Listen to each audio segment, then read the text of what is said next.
Hello, everyone. Welcome to Celsius 233, your go-to place for fiction book summaries. Today, we will embark on a journey through The Nightingale and the Rose by Oscar Wilde.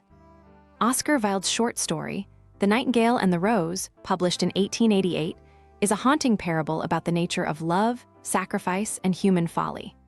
Wilde, known for his wit and insightful social critiques, examines through this tale the inherent clash between idealism and the stark reality of human indifference.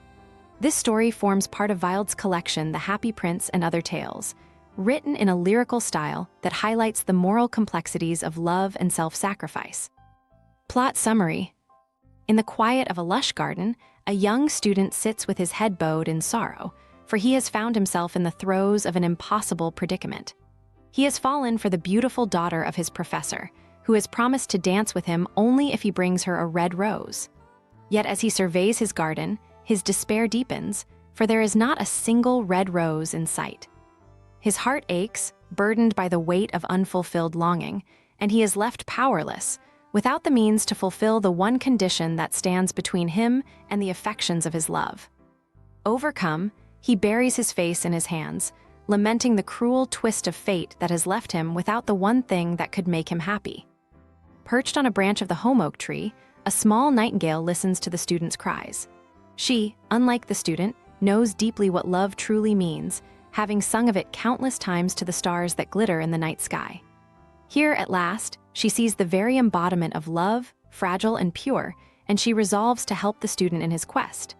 The nightingale understands love as a force transcending reason, a force so powerful that it can move one to sacrifice everything. She spreads her wings and soars across the garden, determined to find a way to bring the student the red rose he so desperately desires. Her first stop is at a beautiful rose tree standing at the center of the garden, its branches swaying gently in the breeze. The nightingale implores the rose tree to grant her a red rose in exchange for a song, but the tree shakes its head, explaining that its roses are white, as pure as the sea's foam. The nightingale's wings beat with resolve as she takes flight, undeterred, and she arrives next at a rose tree blooming near the old sundial. Again, she asks for a red rose, and again, the rose tree denies her, explaining that its roses are golden, as bright as sunlight. Disheartened but undeterred, the nightingale flies one final time to the rose tree growing beneath the student's window. This rose tree bears the color of red roses, but the frost has laid waste to its branches, and it too is unable to give the nightingale the rose she seeks. But this time, there is a glimmer of hope, as the rose tree offers a terrible solution. It can bear a red rose if the nightingale will sing to it all night with her breast pressed against a thorn, pouring her life's blood into the flower. Only through this ultimate sacrifice will the rose bloom, for it will be created from her heart's very essence.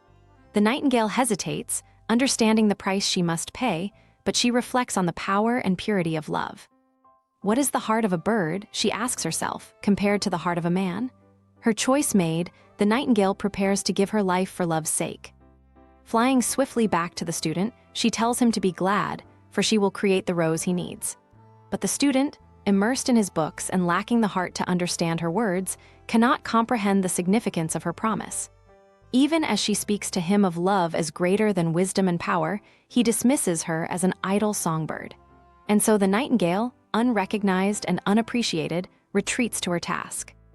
As the moon ascends in the night sky, casting a silvery light over the garden, the nightingale begins her song, pressing her breast against the thorn of the rose tree. Her voice fills the garden, soft as water bubbling from a silver jar, rising in beauty as she sings of love's birth in the hearts of young lovers. In response, a rose begins to bloom on the rose tree, pale and shimmering like the dawn. But the rose tree urges her to press closer, and she does, singing of the passion that consumes lovers and brings color to their cheeks. A blush of pink spreads across the rose's petals, but the rose's heart remains white. The thorn must reach her heart, the rose tree tells her, for only then can the rose turn red. With a final, fierce surge of strength, the nightingale presses herself against the thorn until it pierces her heart, her blood flowing into the rose, staining it crimson. She sings a final song of the love that endures beyond death, a song that trembles in the air as her life ebbs away. The rose, now fully formed and colored with the depth of her sacrifice, blooms as the first light of dawn breaks over the garden. The nightingale's voice fades, and as the sun rises, she lies motionless in the grass, her heart stilled forever. When the student awakens, he gazes out his window and finds the rose, marveling at its deep red hue. Overjoyed, he believes fortune has favored him at last. He plucks the rose and rushes to the professor's house, eager to present it to his love. Finding her at the door, he holds out the rose, telling her it will lie next to her heart as they dance together. But his hopes are dashed as she turns away, her eyes fixated on the jewels given to her by the chamberlain's nephew. She rejects the rose, dismissing it as worthless and unsuitable for her dress, revealing her love for material wealth over any romantic gesture. Crushed, the student throws the rose into the street, where it is promptly crushed beneath the wheels of a cart. Anger bubbles within him as he realizes that the girl he loved cares nothing for his gesture or his feelings.